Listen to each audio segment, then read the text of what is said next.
And Mrs. Burrows of Worksop writes, I am a newlywed. Any tips for preparing cornflakes?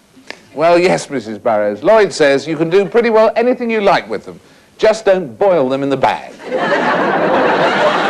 Good advice for us all. So now let's join Lloyd in house number 2. So watch out for the clues as we go through the keyhole.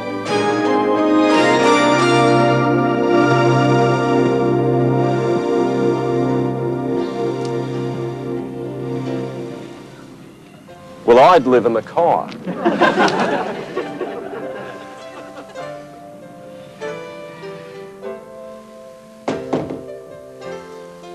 This is quite a vibrant little carpet, isn't it? I like this very neat arrangement of keys by the front door. This person is probably very, very forgetful, but recognizes the fact and tries to be good and well organized. They also might be an aging gambler. Look at this one-armed bandit, 6D. In spite of the Kate Greenaway-style seat cushions, this is a very unconventional dining room. Look at this wonderful jukebox. And there's rather a superannuated electric guitar on the wall. So this person must be a retired pop performer, probably still wears flares. Definitely a 60s type of guy. Now, these are quite interesting as well. I suppose if tempers flare around the dining table, these probably come into play. This person is also a very serious football fan and likes headgear. Look at this, a homemade Liverpool supporters hat. Pretty impressive stuff. And he's a real purist as well, because there is a picture of a classic pantheon of Liverpool heroes on the wall. Oh, I like to see an extensive home library. This is very definitely a man's room, but there are a few little frilly touches, like these floral vases and the pale pink figurine. And it really could be the home of a retired pop star, couldn't it? We'll talk to you later, Grandad. There's an interesting collection of figurines here on the mantelpiece, and they're all clowns, so maybe there's some connection with the circus.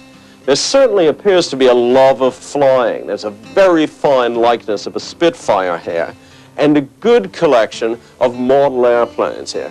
So maybe a retired Battle of Britain pilot has something to do with this house. There also seems to be a love of little glittery objects. I mean, look at this one. Has the Red Baron been in this room?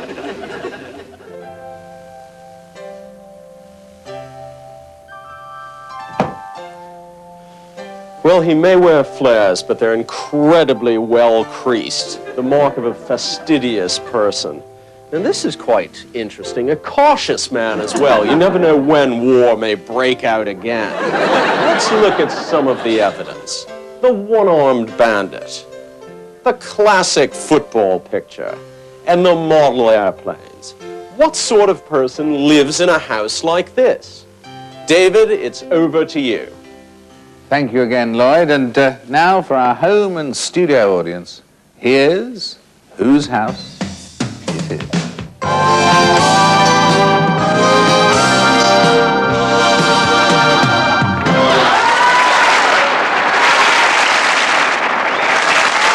Alan, it's over to you. The audience is quite ecstatic. I thought for a time, because of the German helmet under the bed, we didn't see which way up the helmet had been under the bed. Either Adolf Hitler, or they've just discovered in Surbiton, or someone who hates Adolf Hitler very much and uses his helmet derisively.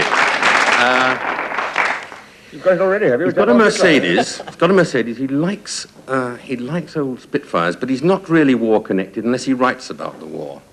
And it wasn't a writer's. Don't think it was a writer's house. He plays the guitar in boxing gloves. So he's obviously no kind of musician, or he has a sort of surreal turn of mind that makes him nail things to walls that aren't really related to one another. All right, well, now remember you've got a little encouragement there early on in your exegesis. Helmet, Moira. Well, I'm wondering whether this is a boxer who likes to wear helmets. No? Fine. Okay. I just find those boxing gloves extremely interesting, together with the one-armed bandit. How about a comedian?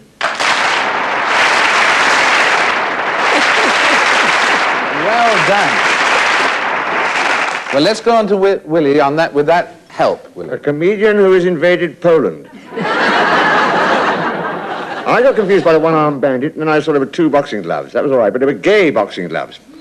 Only gay boxers wear blue boxing gloves. So he's a gay boxing comic, definitely from Liverpool, because that was all up over the place. He's a scouser, and the only people with insufficient... I mean, so tasteless, they collect clowns. Either those paintings of weeping clowns that make you vomit in a bucket. Fetched a bucket, nurse, weeping clowns, all... But those were quite pleasant. They were little sort of white figures, but all had red noses. And it's always comedians who collect those. Have you noticed that? Always.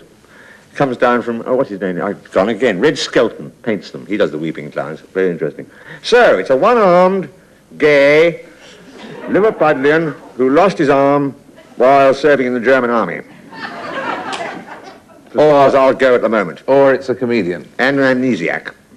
Right, now you've got Comedian who uses a helmet in his act, is it? It's his helmet that bothers me. How can they think of Milligan, but he's not from Liverpool? Who's got a joke hit? A very... Right. You're so close here. I know who it is. Who is it? It's Stan Boardman. Correct!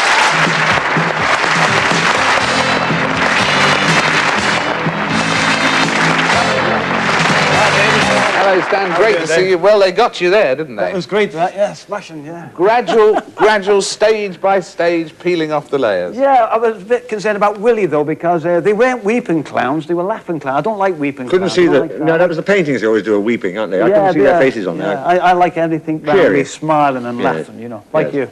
Yeah. The red nose, the big smile. And you're not a retired pop performer as well, are you? Oh, no. As Lloyd mentioned at one point, the guitar wasn't there because you had a musical career as well, was it? No, well, I like the pops as well, you know, in the 60s and all that, and all the famous groups that come from Liverpool and things like that, you know. And the guitar, actually, I bought it off a fella in Liverpool. It was a bit of a spiv.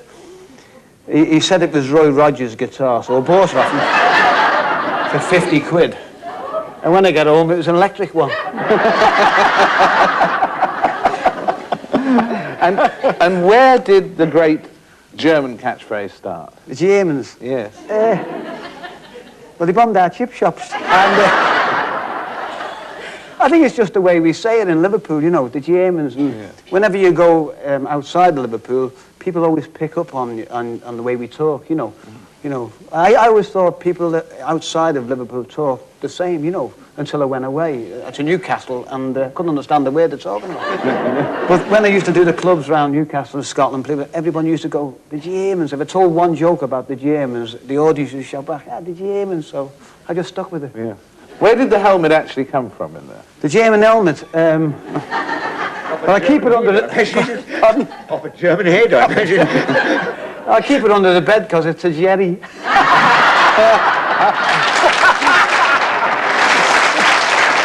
Yes. And do you have the love of flying that was as well? I mean, or that's just part of the German. Flying, I don't like flying. I hate flying. I get a little bit upset when I fly, even when I'm in the taxi going to the airport. And then it doesn't help me when I get to the airport and I see that sign, terminal. No, there's the Spitfire on the wall, which I collect, because I collect all kinds of Spitfires. I mean, that one there was signed by Johnny Johnson, the World War II Spitfire pilot. So that's one of a collection of 300, which is like it's only a print, but I bought it from a charity place, and the money goes to charity in Jersey. I also collect German airplanes. I collect Messerschmitts. I used to collect another one, but it got me into so much trouble. I can't.